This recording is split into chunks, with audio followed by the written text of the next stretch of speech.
ஒரு சின்ன வீடு எப்பவுமே காகிதத்துல தான் முதல்ல நம்ம வரைகிறோம்ல. அது ஒரு ஸ்கொயராகவும் ஒரு ட்ரையாங்கிளாகவும் வரைஞ்சிடறோம். அதுக்குள்ள நம்ம பெரிய கனவு இருக்கும். சின்ன வயசுல இருந்து நம்ம எல்லாருக்குமே ஒரு ஆசை இருக்கும், எனக்குன்னு ஒரு வீடு கட்டணும்பா அப்படின்னு. அது பெருசா இருக்கணும்லாம் அவசியமே இல்லை, ஆனா மனசுக்கு பிடிச்ச மாதிரி இருக்கணும்னு நம்ம நினைச்சிருப்போம். ஒரு ஒரு கல்லும் ஒரு ஒரு மெமரியா இருக்க போது, ஒரு ஒரு சோறும் ஒரு ஒரு கதையை சொல்ல போகுது. அந்த வீடு கட்டுற நேரத்துல எவ்வளோ கஷ்டம் இருக்கும்ல, எவ்வளோ செலவு, எவ்வளோ கவலை இருக்கும். சில நேரம் நிம்மதியா தூங்க கூட முடியாது நம்மளால. ஆனா அந்த கஷ்டத்துக்குள்ள ஒரு சின்ன சந்தோஷம் எப்பவுமே இருந்துட்டு தானே இருக்கும். ஒரு நாள் அந்த வீட்டு கதவை நம்ம திறக்கும் போது அந்த ஃபீலிங் இருக்குல்ல, அப்பா, அது சொல்லவே முடியாது.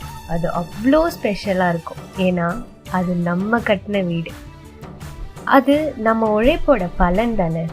நம்ம குடும்பத்தோட சிரிப்பு.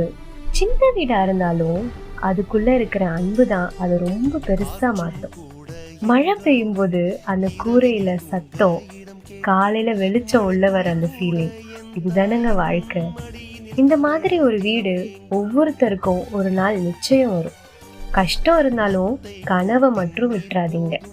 ஏன்னா நீங்க வரைஞ்ச அந்த சின்ன வீடு தான் உங்க வாழ்க்கையில நிஜமாவே ரொம்ப அழகான இடமா மாறப்போகுது.